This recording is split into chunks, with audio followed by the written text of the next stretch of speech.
about it because it is bearing our thoughts and study about it. But we are surrounded by oaks, live oaks. I don't know if you know mythology. Some. Okay, well, the Latin name of oak is Quercus. Quernus was the Roman god. Quernus, in mythology, did a lot of different things.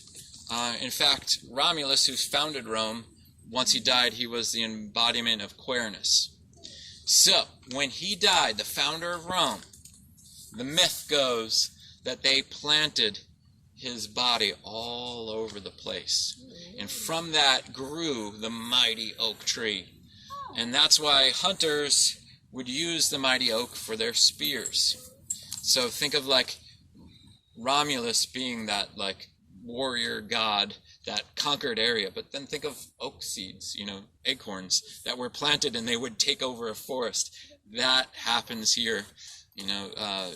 In fact, most of the times when we manage with fire, it's to keep the oaks at bay, because they will come in and they naturally suppress the fire with their leaves, and they will just repopulate an area because acorns are so effective, because they are like little seed machines. That's why squirrels love them. That is probably the biggest source of food in this area, are the acorns that are here. We would not have been here today if it wasn't for acorns. Our ancestors somewhere survived the winter because of acorns. Think about, if you're coming from less tropical areas, right at the time where you need to store food, right before the winter, that's when they come. So in my theory, in my mind, we would not be here if it wasn't for the oak trees. At a time where you need to put up a lot of food to make it through the winter, it is a food that is perfect balance of protein and carbohydrates that stores very, very well. This, tree can last 500 years of growing food without being watered, without being fertilized. 500 years of food. Probably more food than, this area probably grows more poundage of food than our food garden.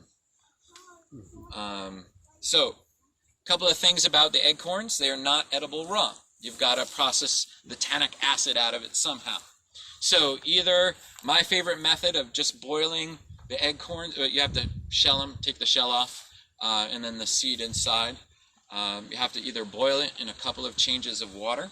That's my favorite because it's like, I never have like that, like plan that much far in advance, but if you boil them in a couple of changes of water, it makes like a dough already, and I put it right on the fire or right on a frying pan and make acorn pancakes. Acorn pancakes with a little bit of maple syrup, favorite meal in the world. How long do you boil it each time? Good question. So, there are many different types of oak trees in this world. As far as I know, none of them have killed me yet. I've tried many different types of oaks. My favorite, and this is personal culinary, are the white oaks, and I would consider the live oak a type of white oak. So usually when I classify, see, this is like, I'm not a botanist, but when I classify white oaks, they have rounded edged leaves. Red oaks have the pointy. So I was taught as a kid, red oak, the white man shot bullets, which are round, and the Indians shot arrows, which are pointy. That's how I learned it. White oak and red oak. So, my favorite are the white oaks. They tend to taste better.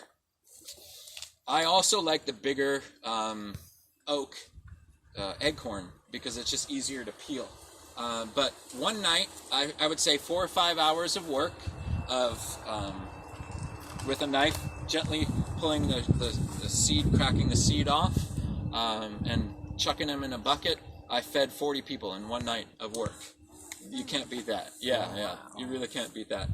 I have a friend in Orlando that, when you pick up the acorns and it has a little hole in it, it's because that little weevil gets in there. Extra protein. Extra protein, exactly. And so how long do you boil it? So, different species, different things. I just do the heck out of it until it starts to run clear.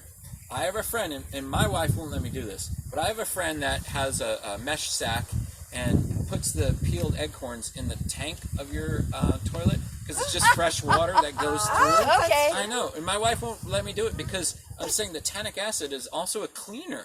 So you're automatically cleaning your toilet with the acorn. I live under this many oak trees. I should have the cleanest toilet in town. So You should. Your water will be brown. Like your water will be brown. So that would be the hardest thing is just finding a net, some sort of a net a pouch to put it in to let the water flow through. But Or a not. lingerie bag. Yeah, that's exactly That's where my head went. He's like, what? I don't know what those are, but okay. All right. Bags with zippers. So the other method, which I don't use because I'm not patient enough, but you can dry them out and roast them. You can dry it out and roast it. I would probably recommend that method if you're going to want to store it, because the boiling method, then you would have to dehydrate it. Yeah. So the roasting it, roast it till it's like a golden brown. I always tell people like the roasting index, like a nice golden brown marshmallow. That's what we're talking about. Okay. Wow, we've only started.